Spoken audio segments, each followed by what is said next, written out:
Pour cette tâche, vous allez rédiger un message. Votre objectif est de décrire, narrer ou expliquer un sujet. Le message sera adressé à un ou plusieurs destinataires spécifiés. Assurez-vous que votre message contient entre 60 et 120 mots. Cette tâche évalue votre capacité à communiquer efficacement par écrit. Concentrez-vous sur la clarté, la concision et la pertinence pour le public cible. Sujet, vous souhaitez aller au concert de votre artiste préféré. Vous proposez à votre ami de vous accompagner. Vous lui écrivez un courriel avec les informations utiles, date, prix, lieu, artiste, durée. Objet, viens au concert avec moi. Salut Frédéric. J'ai une super idée.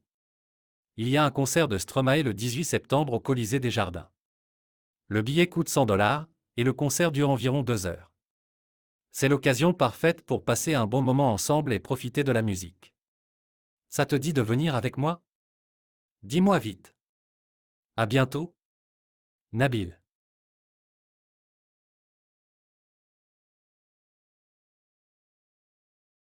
La tâche 2 consiste à rédiger un article, une lettre, une note, etc.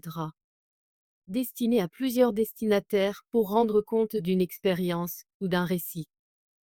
Ces comptes rendus et récits seront accompagnés de commentaires, d'opinions ou d'arguments, en fonction d'un objectif spécifique. Par exemple, revendiquer, se réconcilier, etc. Le candidat doit veiller à ce que le texte contienne un minimum de 120 mots et un maximum de 150 mots. Cette tâche évalue la capacité du candidat à transmettre efficacement des informations, des opinions ou des arguments par écrit, tout en respectant des exigences spécifiques.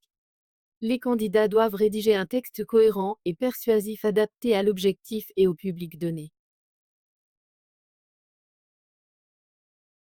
Sujet, les professeurs de l'école de votre quartier souhaitent présenter différents métiers aux élèves.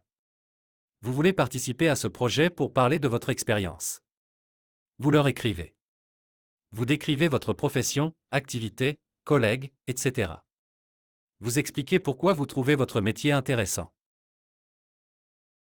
Devenir bibliothécaire, un métier de passion et de partage. Le métier de bibliothécaire ne se limite pas à la gestion des livres. Il consiste à conseiller, organiser des événements et offrir un espace de découverte à tous. Nous travaillons au service de la communauté, en lien avec les lecteurs, les étudiants et les chercheurs. Le bibliothécaire évolue avec les nouvelles technologies. En tant que bibliothécaire, je collabore avec mes collègues pour organiser des ateliers de lecture, des animations pour enfants et des formations numériques. Chaque jour apporte son lot de défis, ce qui rend le métier très enrichissant. Ce que j'apprécie le plus, c'est de rendre la culture accessible à tous. Je recommande vivement à ceux qui aiment partager des connaissances de s'intéresser à ce métier stimulant, qui a un véritable impact sur la société.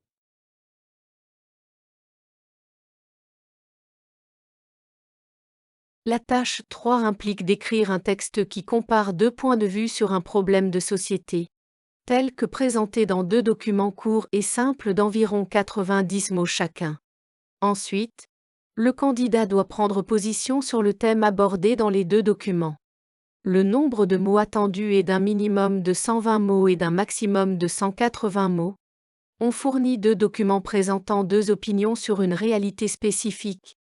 Puis on demande au candidat d'écrire un court article. Cet article devrait comporter une première partie de 40 à 60 mots, résumant les points de vue présentés dans les deux documents. Il devrait également inclure une deuxième partie de 80 à 120 mots, exprimant le propre point de vue du candidat sur le sujet discuté dans les deux documents. Cette tâche évalue la capacité du candidat à analyser et à synthétiser des informations provenant de plusieurs sources, ainsi que sa capacité à formuler et à exprimer efficacement son propre point de vue par écrit. Louer son appartement à des inconnus, est-ce une bonne idée? Document 1. De plus en plus de gens louent leur logement ou une chambre à des voyageurs, pour gagner un revenu supplémentaire ou pour rencontrer de nouvelles personnes. Ce système, basé sur la confiance, permet aux visiteurs de se loger en payant moins cher que dans un hôtel. De plus, si le propriétaire est d'accord, ils peuvent même utiliser la cuisine et éviter d'aller au restaurant.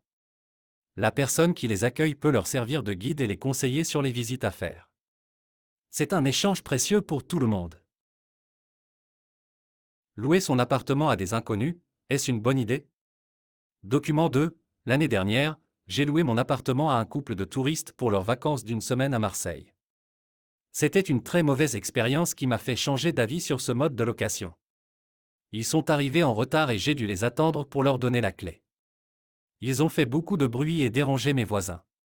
En plus, ils ont quitté mon appartement sans faire la vaisselle et en laissant leurs déchets. J'ai passé 3 heures à nettoyer. Julien, 38 ans. Louer son appartement à des inconnus, opportunité ou risque? Dans le débat sur la location à des inconnus, les avis divergent.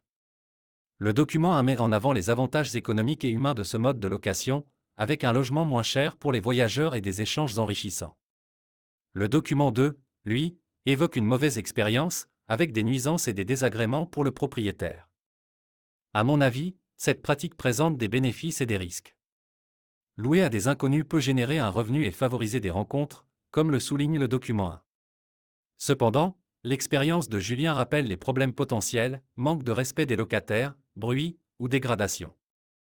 La clé est de bien encadrer la location avec des plateformes fiables, des règles claires et des précautions, comme une caution. Ainsi, la location entre particuliers peut être une expérience positive si elle est gérée de manière rigoureuse. Rejoignez notre chaîne dès maintenant pour bénéficier de corrections gratuites et devenir un véritable champion du TCF Canada. Abonnez-vous dès maintenant pour ne rien manquer. Et pour suivre les actualités des autres compétences du TCF Canada, visitez notre plateforme officielle sur www.reussir-tcfcanada.com.